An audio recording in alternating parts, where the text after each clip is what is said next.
الحمد لله رب العالمين والعاقبة للمتقين ولا عدوان إلا على الظالمين وصلى الله على نبينا محمد وعلى آله وصحبه أجمعين أما بعد فمرحبا يا طالب العلم في قناة مبادئ العلوم الشرعية.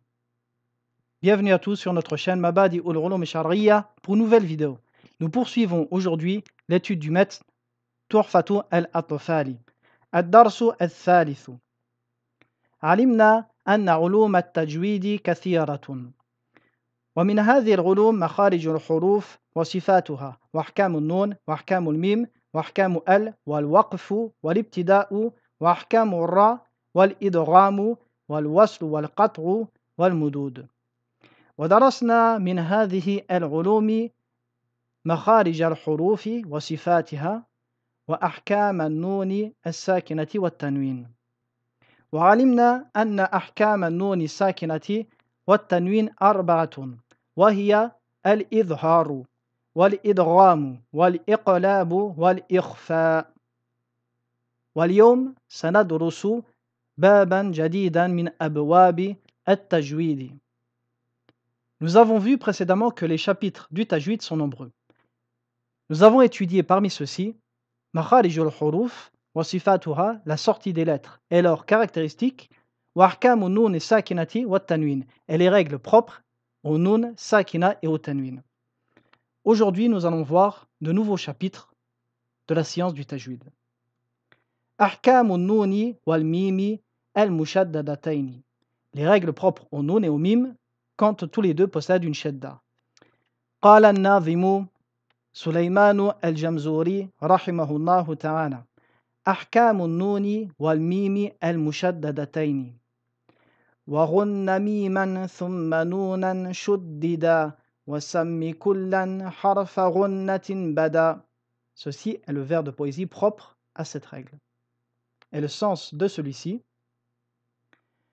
وغن ميما ثم نونا أي اجعل غنة للميم والنون شددا أي إذا كانتا مشددتين وسم كلا من هاتين الحرفين حرف غنة بدا.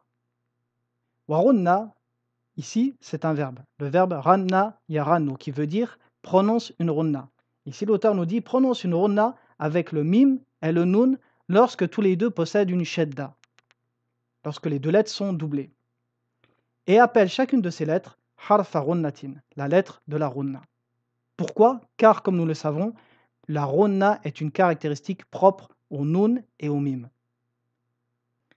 Al-mimu wa nunu al-mushaddadatani. انفردت الميم والنون بالغنة. لا توجد الغنة في حرف من حروف الهجاء سوى هاتين الحرفين. والغنة صوت له رنين يخرج من الخيشوم ومقدار الغنة حركتان وللغنة مراتب. Comme nous l'avons vu précédemment, la runna est une caractéristique qui est propre au nun et au mim. En aucun cas nous trouverons cette caractéristique avec une autre lettre de l'alphabet. La runna se décrit comme un son qui possède une vibration dont la sortie est le nez. Quant au temps de la runna, elle est de 2 harakats, c'est-à-dire le temps de prononcer 2 lettres, harakatani. Et nous allons voir que celle-ci a des degrés différents. Maratibu al-runna. Maratibu al-runna, les degrés de la runna. أولاً عند الميم والنون المشددتين. هذه هي الرتبة العليا. ثم عند إدغام الميم أو النون. المرتبة الثانية عند الإدغام. والمرتبة الثالثة عند إخفاء الميم والنون، عند الإخفاء. والمرتبة الرابعة عند إظهار الميم أو النون الساكنتين. والمرتبة الخامسة عند إظهار الميم أو النون المتحركتين. La runna possède 5 degrés de prononciation. Comme nous l'avons dit, le plus élevé est lorsque le nun et le mim possèdent une shadda. Dans ce degré, il faudra absolument accentuer la runna, et la prononcer forcément de 2 temps, mais bien insister sur celle-ci. Ensuite, lors de al-idram. Le troisième degré, lors de al-irfa. Al-irfa, comme nous le savons, c'est le fait de prononcer la lettre entre l'idhar et al-idram, tout en prononçant la runna. Le quatrième degré, lors de l'idhar, quand le mim ou le nun possède un soukoun. Et le cinquième degré, lors de l'idhar du nun et du mim, quand les deux possèdent une harakat. ويمكن تقسيم هذه المراتب قسمين. القسم الأول كمال الغنة، ومعنى ذلك أنك تنطق بالغنة في هذه المراتب كاملة.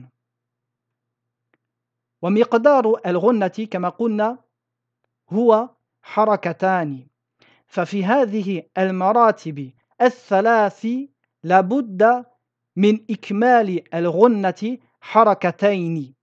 والقسم الثاني أصل الغنة، ومعنى ذلك أن الغنة موجودة لكنك لا تجعلها حركتين.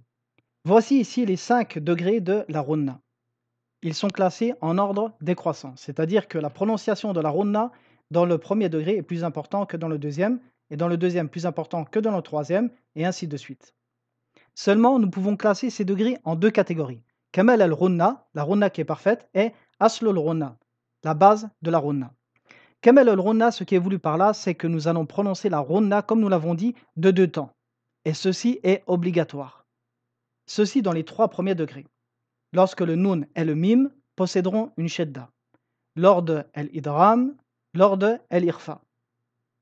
Dans ces 3 cas, il sera obligatoire de prononcer une runna de 2 temps. Seulement, nous prenons en compte que lorsque le mim et le nun possédant une shadda, la runna sera plus prononcée que lors de l'idram. Et lors de l'idram, elle sera plus prononcée que lors de l'irfa. La deuxième catégorie, aslul runna, c'est-à-dire que la runna est présente, mais nous ne la prononçons pas de 2 temps. Elle est présente car celle-ci est une caractéristique de base pour le nun et le mim. Mais nous ne cherchons pas à la faire ressortir. Elle sera naturelle. Ceci dans 2 cas, lors de l'idhar, quand les lettres seront sakina, et lors de l'idhar, quand elles seront mutaharrika. Si vous faites l'exercice à la maison, vous verrez que la runna est plus importante avec un nun et un mim sakina qu'avec un nun et un mim qui possèdent une harakat. Exemple.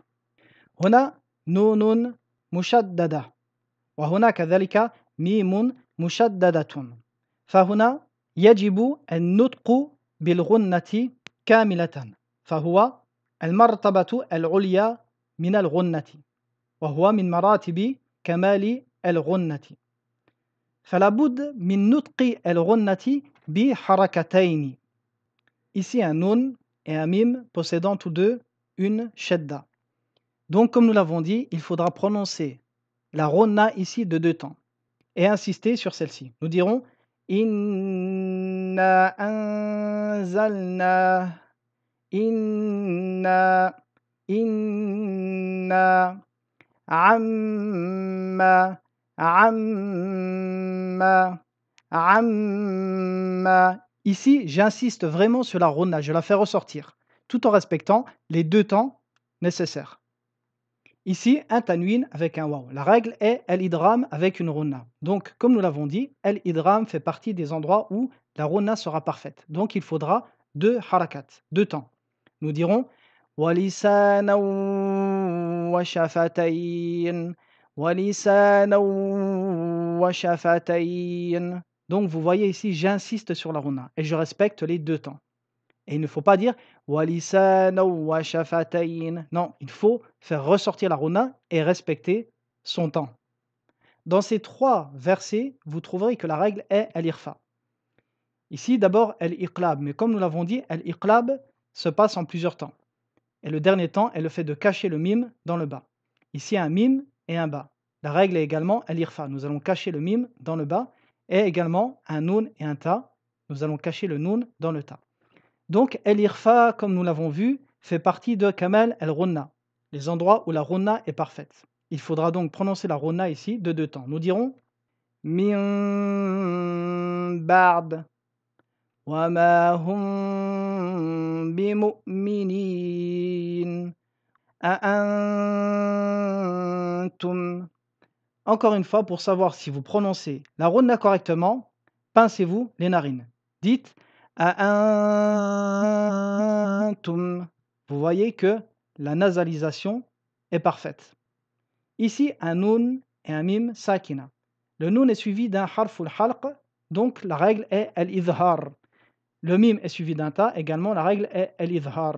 Seulement le nun et le mim possèdent un sukun. Ceci fait partie du 4e degré de al-runna, et celui-ci fait partie de ce que nous avons dit, aslul runnati, c'est-à-dire que la runna ici sera de base, naturelle. Donc nous dirons an'amta alayhim, an'amta alayhim, et nous ne disons pas an'amta. Donc ici, il suffit de prononcer la lettre naturellement, sans faire ressortir la runna et sans insister sur celle-ci. Également dans ce verset, un tanwin est une des lettres de hurufu al-halqi. Donc le jugement est al-idhar. Lors de l'idhar, comme nous l'avons vu, nous n'insistons pas sur la runna. Nous dirons walayalin ashur, walayalin ashur.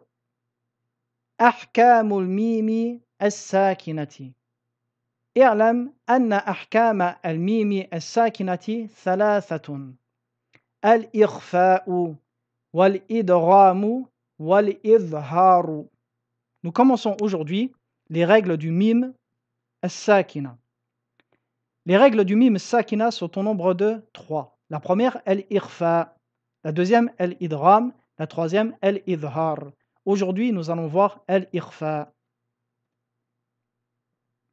قال الناظم سليمان الجمزوري رحمه الله تعالى أحكام الميم الساكنة والميم إن تسكن تجي قبل الهجاء لا ألف لينة لذي الحجاء أحكامها ثلاثة لمن ضبط إخفاء إدغام وإظهار فقط فالأول الإخفاء عند الباء وسميه الشفوي للقراء.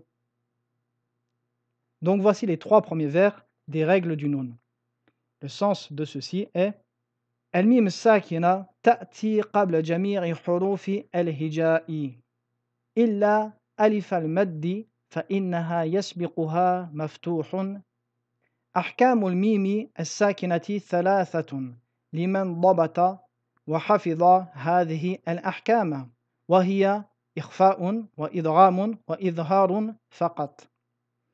فالحكم الأول الإخفاء إذا وقعت الميم الساكنة عند الباء وسم هذا الإخفاء الشفوي للقراء.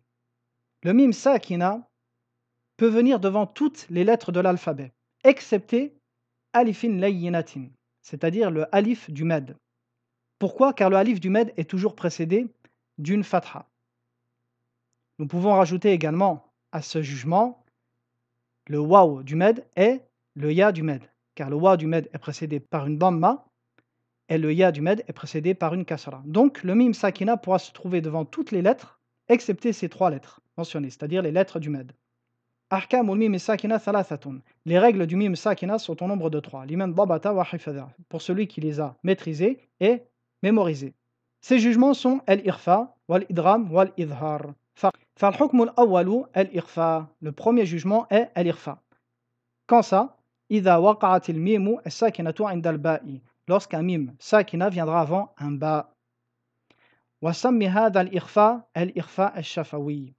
Et nomme ce type d'irfa un irfa shafawi, pour le différencier de l'irfa que nous avons vu avec le nun. Et nous allons voir pourquoi nous l'appelons al-irfa al-shafawi. Lil-qurra'i, pour les lecteurs. Le pluriel de al-qari, c'est-à-dire celui qui lit. Ce qui est voulu, c'est les lecteurs du Qur'an. Al-irfa'u al-shafawi. Al-irfa'u loratan huwa diddu al-idhari, fahuwa as-sitru. Comme nous l'avons vu, al-irfa dans la langue arabe, c'est le fait de cacher une chose. c'est le contraire de al-idhar. اصطلاحا هو النطق بالحرف بين الإظهار والإدغام دون تجديد مع بقاء الغنة. Dans le jargon scientifique, il s'agit de prononcer la lettre entre al-idhar ou al-idgham, sans prononcer de shadda sur cette lettre, tout en respectant la ghunna. يكون الإخفاء إذا وقعت الميم الساكنة قبل الباء. Al-ikhfa ou shafawi ne possède qu'une lettre. Celle-ci est le ba. Donc toutes les fois où nous trouverons un mim sakina avant un ba, il faudra faire al-ikhfa. وسبب الإخفاء اتحاد مخرج الميم والباء. La cause de l'ikhfa ici est que le makhraj du mim et du ba est le même. Am, ab, les deux ont pour makhraj ash-shafatani, les deux lèvres. Donc prononcer un mim sakina et un ba à la suite est lourd. C'est pour cela que les Arabes ont préféré faire l'ikhfa du mim dans le ba. وسمي شفويا لمخرج الميم والباء من الشفتين. Et nous le nommons al-ikhfa al-shafawi en référence aux lèvres. Pourquoi? Car c'est un ikhfa qui se produit au niveau des lèvres. مثال, exemple. هنا هم ميم ساكنة بعدها باء. فالحكم هنا الإخفاء الشفوي. Ici un mim sakina et un ba. Le jugement est donc al-ikhfa. Nous dirons وما هم بمؤمنين وما هم بمؤمنين. Il existe deux écoles dans l'ikhfa du mim. La première consiste à fermer la bouche sans insister, sans pincer ses lèvres, tout en respectant la ghunna. La deuxième école consiste à laisser une légère ouverture, une légère fente entre les deux lèvres. Les deux écoles sont répandues. Mais dans les deux cas, il ne faut ni ouvrir la bouche, ni la fermer avec force. Il faut soit laisser une légère ouverture, soit fermer très légèrement les deux lèvres. Donc vous direz وَمَا هُمْ بِمُؤْمِنِينَ. L'important ici, c'est de bien cacher le mim, al-ikhfa. Il ne faut pas prononcer un mim. Si vous fermez trop vos lèvres, vous prononcez un mim. Et si vous les ouvrez trop, ce n'est plus un ikhfa shafawi. Également, nous avons dit lors de al-ikhfa, la ghunna doit être parfaite. Donc il faut également respecter les deux temps de la ghunna. Autre exemple. ترميهم بحجارة. هنا ميم ساكنة وباء. فالحكم الإخفاء. فنقول ترميهم بحجارة ترميهم بحجارة فاحكم بينهم فاحكم بينهم. Dernier exemple, هم بالآخرة. ميم ساكنة وباء. الحكم الإخفاء. هم بالآخرة هم بالآخرة. تنبيه. الإخفاء الشفوي يحصل أيضا عند إقلاب النون الساكنة. Nous avons dit lors de l'iqlab, il se passe trois choses. Regardez, ici un tanwin et un ba. La première chose, nous allons changer le tanwin, le nun, en mim. Donc, hillum, bi. Seulement un mim sakina ici va se trouver et un ba. Et la règle ici est al-ikhfa ou shafawi. Donc, nous allons faire également al-ikhfa du mim. Et la troisième chose, tout en respectant kamalu al-ghunna. Donc, nous dirons وَأَنْتَ حِلٌّ بِهَذَا الْبَلَدِ. Constatez dans ce verset la différence entre al-ikhfa du nun et al-ikhfa du mim, al-ikhfa ou shafawi. Ici, un nun sakina et un ta. La règle ici est l'ikhfa. Ici, un tanwin et un ba. La règle c'est l'iqlab. Seulement lors de l'iqlab, un mim sakina va prendre la place du nun. Donc la règle également est al-ikhfa. Al-ikhfa al-shafawi. Constatez la différence de prononciation entre les deux ikhfa. Écoutez. وَأَنْتَ حِلٌّ بِهَذَا الْبَلَدِ وَأَنْتَ حِلٌّ بِهَذَا الْبَلَدِ. Pourquoi cette différence de prononciation? Rappelez-vous, Al-irfa avec le nun consistera à rapprocher le makhraj du nun du makhraj de la lettre qui le suit. Quant à al-irfa avec le mim et le ba, les deux lettres ont pour makhraj les deux lèvres. Donc nous avons dit soit nous fermons les lèvres sans pression, soit nous laissons une légère ouverture. Donc dans le premier irfa, le irfa avec le nun, la bouche va être légèrement ouverte en fonction de la lettre qui va venir après. Quant à l'irfa avec le mim et le ba, il faudra toujours que les deux lèvres soient fermées légèrement, soit très rapprochées avec une très petite ouverture. Al-kalimatu al-jadidatu. Raninun, raisonnement, vibration. Qari'un, son pluriel est qurra'u, lecteur. Hijan, intelligence, esprit. Comme il l'a dit dans le poème, lidil hija, hurufu al-hija, les lettres de l'alphabet. Ranna yarannu rannan wa runnatan, parler du nez, ou nazier, ou prononcer une runna. Ce verbe s'emploie pour ces trois sens. Shaddada harfan est le fait de mettre une shadda ou de doubler une lettre. Et voici la vidéo d'aujourd'hui qui s'achève. Je vous dis à très bientôt pour une prochaine vidéo. Wa sallallahu ala nabiyyina Muhammadin wa ala alihi wa sahbihi wa sallam.